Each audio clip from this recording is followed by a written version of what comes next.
Shalom, Shalom, graça e paz. Hoje eu quero compartilhar um texto da Palavra de Deus com você.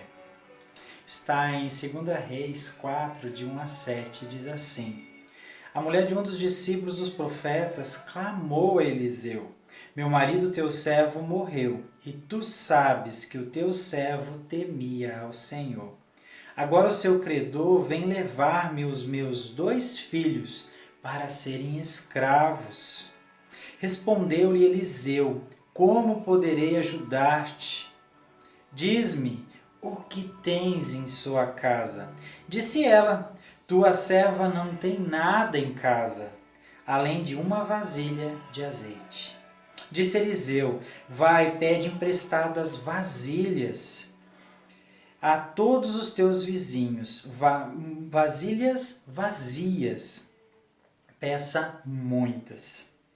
Depois entra, fecha a porta sobre ti e sobre os teus filhos, derrama o azeite em todas aquelas vasilhas e separe as que estiverem cheias.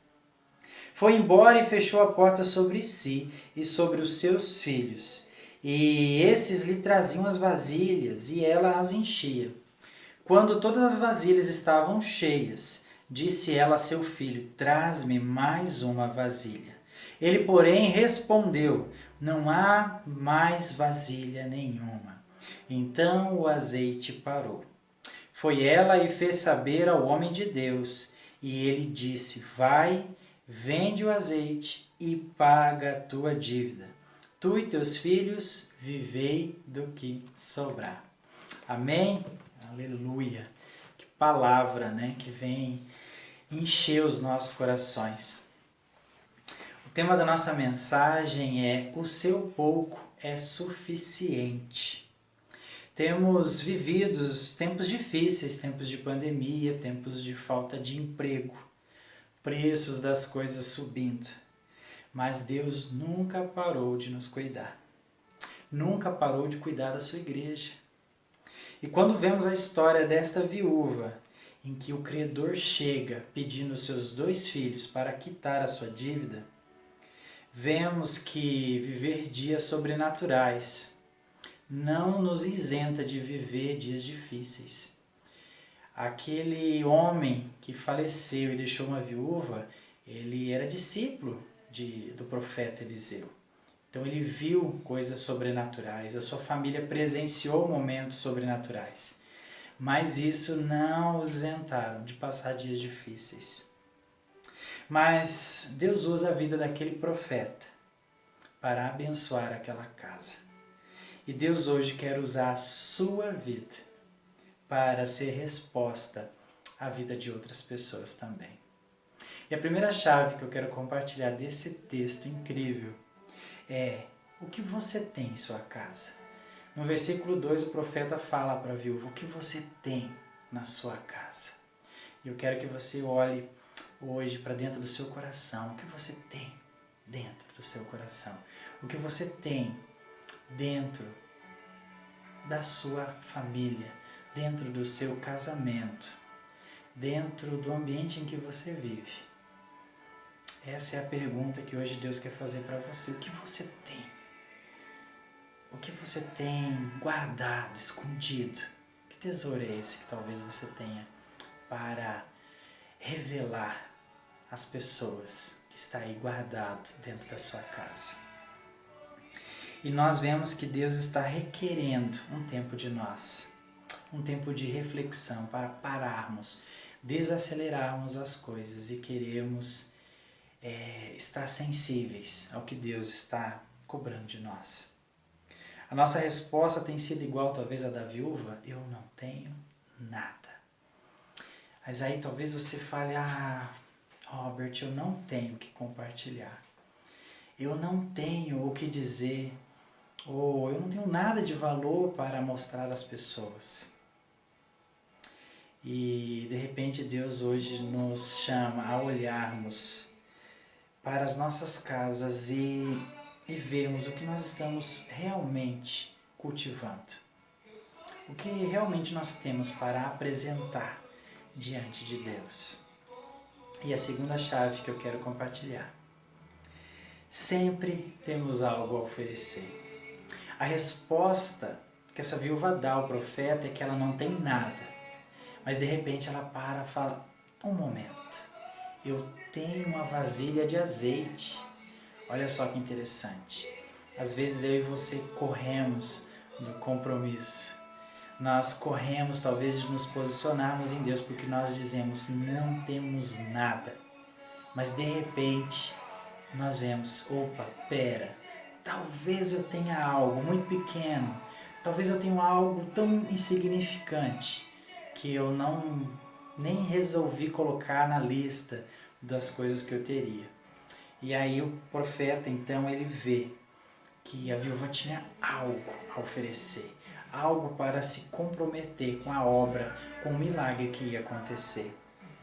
E então, o pouco dela foi transformado em Deus em muito. Talvez o seu pouco hoje vai ser transformado em muito nas mãos de Deus. Mesmo quando nós aparentamos não termos nada, nós temos que lembrar que nós temos o Espírito Santo. Nós temos algo tão precioso, de tão valor que Deus depositou em mim e você. E isso é suficiente para, talvez, nós podemos compartilhar uma palavra de incentivo, de encorajamento, de salvação. Então, quando Deus te cobrar para fazer algo, não diga que você não tem nada para apresentar a Deus ou às pessoas. Deus quer usar a sua vida e você já tem o principal, que é o Espírito Santo. A terceira chave, que é incrível, a multiplicação acontece através das nossas mãos. No versículo 13 e 4 nós vemos que o profeta dá uma ordem àquela viúva. Recolha as vasilhas, peça emprestado, traga das outras casas. Feche a porta sobre você e seus filhos e derrame o azeite nas outras vasilhas. Deus nos chama ao transbordo. Eu e você somos chamados a transbordar na vida das pessoas. Eu e você recebemos algo, nós temos algo para compartilhar. E Deus hoje está te chamando para que você pegue vasilhas vazias e transborde nas vidas delas. Que você possa preparar o sobrenatural em oração. Fechar a porta também pode ser, para mim e para a sua vida, um tempo a sós com Deus. Um tempo de secreto que faz nosso coração transbordar, que faz as nossas vidas transbordar na vida das outras pessoas. Creia nisso. Viva o processo. Deus envia o transbordo para quem respeita o processo. O profeta falou, junte vasilhas. E aquela viúva fez a parte dela para que o milagre de Deus acontecesse na casa dela. E quarta e última chave, Deus nos chama a transbordar. Deus dá o transbordo, mas eu e você devemos buscar os vasos. Versículos 5 e 7 nós vemos que o azeite só cessou quando todas as vasilhas estavam completas. E a viúva pôde vender aquele azeite, pagar sua dívida e viver com aquilo que sobrou.